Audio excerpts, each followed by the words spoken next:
Okay, real quick, I'm going to go over certain sets that I think are going to do pretty well throughout the year, in addition to other sets that I've already been talking about. And they are the sets that have the mark H. So if you pay attention to your Pokemon cards, there's going to be a little letter, bottom left corner, that's going to have an alphabetical letter. And those letters basically represent these tranches of sets that are released at a certain period of time.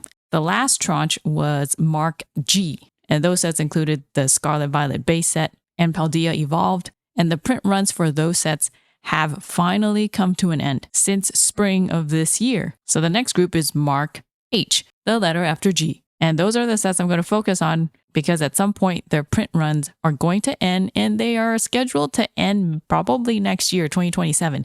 So this would be a good time to pick them up, as in pick up some of the cards up if you don't have them already, whether for your collection or for investing. Now, in my Shiny Binder website, there is an analytics tab up here, and that opens up basically the price charts. And let's go into one of the Mark H sets, which is Twilight Masquerade. And when we enter Twilight Masquerade, you're met with the price chart itself, but we don't actually have to observe this necessarily. If we click in this drop-down menu and click cards over here, it actually gives us a whole list of cards in the set organized from the highest price to the lowest price, or the most expensive to the least expensive. And it shows you instantly how much they are moving in the market currently, right here in these columns.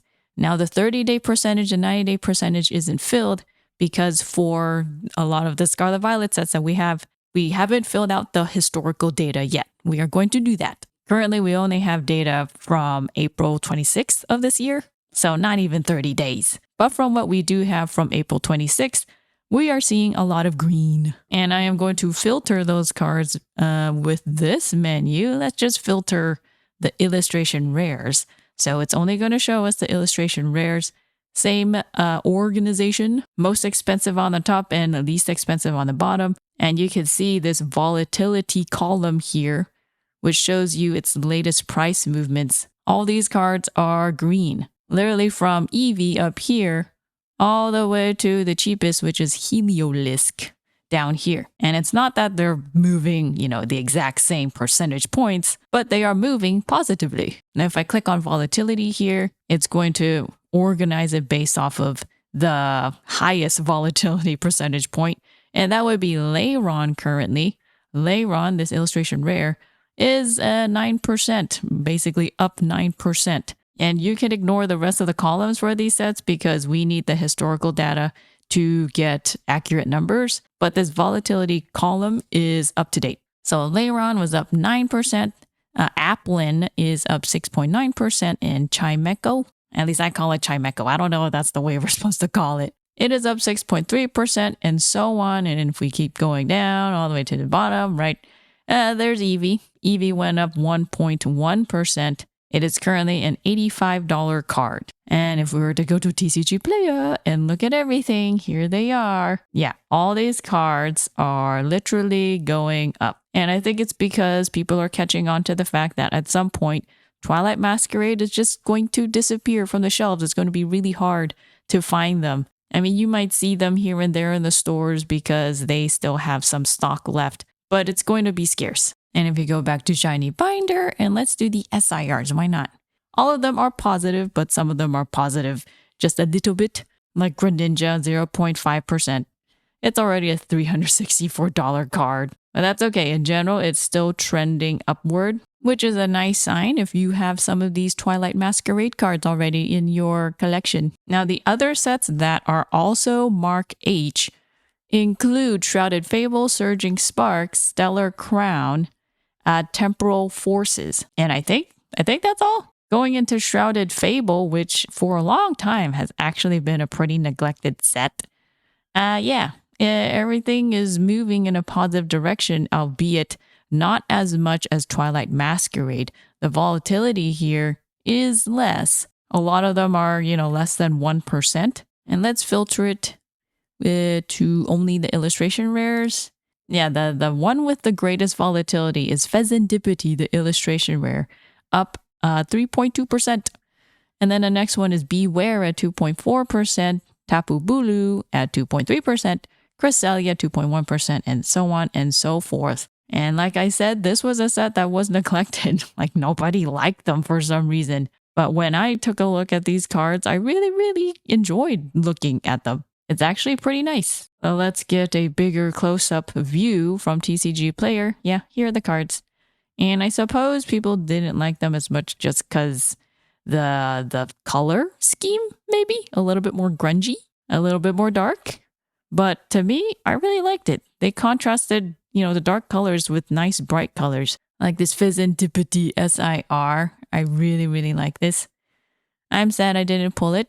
I did my Shrouded Fable booster bundle opening a while ago. Did not pull this SIR, which would have been nice. Instead, I did pull Peckerant right here, which is really cool too. Probably one of the better pictures of Peckerant in my opinion. And then this one, Monkey Dory, I really like this because of the cherry blossoms in the background. Really nice contrast to the dark colors, the black and the blue. And of course, you can't forget the ghost type Pokemons, Duskull, Dusclops, and Dusknoir, all of which were drawn by the same artist. And they kind of have a theme to it. It's not a connecting card, but here's Duskull in the neighborhood, and then here's Dusclops hiding in the neighborhood still, but behind some shrubs. And then here's Dusknoir. He is now in your house. So it's like a ghost that is just creeping closer and closer to you. That is creepy, but super awesome. And I was very fortunate to have pulled Duskull and Dusclops. I think it was those two. I did not pull Dusknoir, which maybe I'll just buy that. I'm really tempted to just buy it, and I probably will. But yeah, this set is really, really nice. And what's also great is that there aren't a whole ton of cards in them, not a whole lot of IRs and SIRs. So it's not like you're going to get overwhelmed by choices. And sure enough, these cards are actually gaining value and gaining steam, I suppose. This one is Fracture. And yeah, look at that trend. It's slow and, was kind of stable for a time, not really doing much. But these past few months, it has seen a spike in price. The lowest that it was for this year was at $8.85, and then now it's at $12. And I don't know if it's out of print. I think it's already out of print, Shrouded Fable. I definitely don't see it around anymore. You could still get it for like local game shops and, eBay and whatnot I think for a time it was like $35 for a booster bundle, something like that. Well, now it's definitely not that. Oh, I didn't realize in this image, the card, there's Fracture and there's two Axews right here playing. That is so cute. I think it's a family. That's so cute. Yeah, so really good pick-me-ups from Shrouded Fable. Now going to Surging Sparks and going to that card view. Here we are. Everything's looking pretty positive as well. Let's just do IRs. And okay. Vibrava has gained the most, 8.5%. Sfeel is second, 8.2%. Bruxish, 8.1%. Kecleon, 7.9%. Stunfisk, 7.8%. Yeah, Surging Sparks is literally seeing a surge in price. A majority of these cards have moved, at least the IRs, they have moved above 2%. The only one that is below is Ceruledge on the bottom, but it's still 1.7% price movement. And Surging Sparks, you're going to have a really hard time picking and choosing which card you're going to want, just because so many of the cards are actually really good, very decent artwork. Of course, you have your SIR Pikachu right here. We have Latias and Melodic. Melodic has definitely been going up recently. And then you have your hyper rare Pikachu, because anything Pikachu tends to do really well. Even the ultra rare Pikachu is doing good, $30. Jeez. It's literally in league with some other SIRs. We have Hydreigon. No, Latios is not an SIR. This is an IR. Lycia's Appeal, Alolan's Executor, Durant, and Jasmine's Gaze. All really good SIRs, all really good artwork. And of course, the IRs, you got Skarmory over here, you got Sfeel, and you do have hyper rares in between. There's just so much to pick up, honestly. Now, this one, I would probably try to get for myself. Cast form, the Sunny form, just because you have practically all the forms of cast form. You got the normal one here, and here's the sunny form, and here's the rain one. And then this one is, what is this? Windy? Or is that snow? I forget. I think it's snow. And you literally have all kinds of weather. So this is a really nice card. Very bright and crisp and clear. And there's just more. And there's just a lot. So definitely take a look at Surging Sparks. This is definitely going to go out of print soon. So pay attention to that. The last two we're going to look at is Stellar Crown and then I think Temporal Forces. So Stellar Crown, if we're just doing the IRs, I don't think they have any SIRs in this one. The card that moved the most is Crabominable at 9.5%. It's still like a $3 card. Next is Ledian, 7.5%, and Arcalodon, and the Leap, Joltik, Reboot Zeraora. And of course, the most expensive cards are Squirtle and Bulbasaur. That is probably a given. So here, oh yeah. Oh, there are SIRs. Yeah, there are SIRs. There's Dashbun, Terrapagos, Hydrapple, Lacy, and Galvantula, SIRs. Oh yeah, Briar as well down here. And then you have your Bulbasaur and Squirtle, of course, at $120 for both of them. But if you're going, that's too much, you still have a bunch of other cards that are under $20. You got Galvantula SIR, which is only around 18. Milcery is at 17. You got a couple ultra rares. Then you got Gulpin, which a lot of people really like this Gulpin because it's hilarious. It's Gulpin doing his thing. He's Gulpin, so nothing out of the ordinary. And the colors are very nice. And then you have cards that are under $10. You have Meditite over here, and Joltik, and also Reboot, or Raboot, which is the evolved form of Scorbunny. And look at him.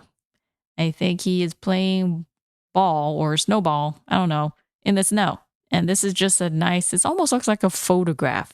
So very picturesque image over here for the card. Then you have the Leap, which is around $7 or close to 7, slowly gaining steam, as you can see. And this is nice. I really like how monotone yet not monotone this is. It looks like a simple sketch with some really nice colors, primarily pinkish, but it works really well. It's basically the color scheme of the Leap, because I think the Leap was, yeah, like purplish, pinkish, I think.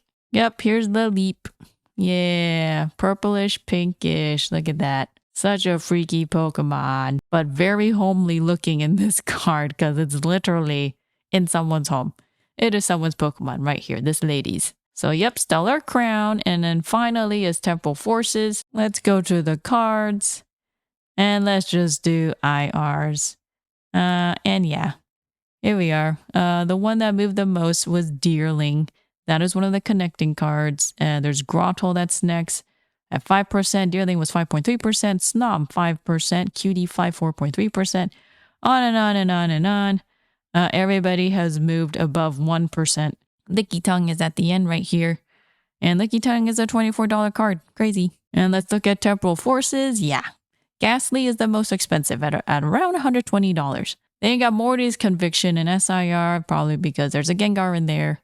And then Raging Bolt SIR, and yeah, of course, Gengar Ultra Rares at $66. You got a couple other Ultra Rares, and here's Sawsbuck and Deerling, the two connecting cards. I was very happy to pull these two a long time ago when I had my own Temporal Forces packs, and I opened them, and I happened to pull both of these, and I just kept it because they're so pretty.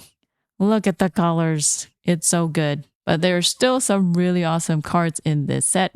And Temporal Forces, similar to Shrouded Fable, I think has been neglected for a while or kind of ignored. But now things are picking up for this set. It is known to have the primitive forms of the legendary Pokemon like Raikou and Suicune and Entei. And also we have Iron Crown over here. I forget. I think this is the future form of Vizion. I think that's what it is. Is that what it's based off of? It looks nice. It looks cool. Granted, I think the moon in the background is a little glaring because it's so yellow, neon yellow even. But everything else is nice. This set also features Arbok, one of the original 151. And going to the next page, it still has a lot of nice cards. And some of them are still under $10. Here's Relicanth. You got your Hyper Rares. You have Excadrill, Mudsdale, Bronzor, QT Fly, and Charjabug over here. Oh, Meltan. And then you have a bunch of other ultra rares. But definitely the IRs are going up. I don't know if the ultra rares are going up as much, but typically they don't. But let's just see. Temporal Forces to ultra rares. Oh, ultra rares are doing really good. So pay attention to those as well. If you really care about ultra rares. Most people don't. They really like the IRs and SIRs better. That would be me as well. If you have a Shiny Binder account, I believe the analytics, the price charts and everything should be up. At least that is what we plan. We plan on opening it to everybody who has an account. It's free to use, by the way. And again, we don't have all the historical data for every single set. We do have them all from at least April 26th and onward for whatever sets we have there, which is the Sword and Shield and the Scarlet Violet and beyond. The only ones that have complete historical data would be the Mega Evolution series, and then White Flare, Black Bolt, and was it the Destined Rivals as well? Well, let me take a look. Let's see. Let's do all time. Yes, Destined Rival as well. Definitely check this out. This is not a completed project yet. Consider this beta. But again, it's free for you all to use and you can, enjoy it. Hopefully it is useful to you investors because I know some of you are investors.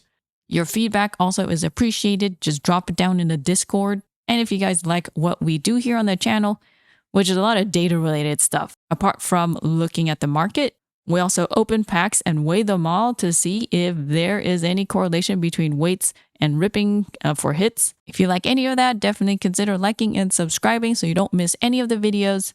Checking out our app at shinybinder.com is also appreciated because we want to make this a really awesome site for you guys to use. And thank you to all of you who have already subscribed and put in comments and liked videos.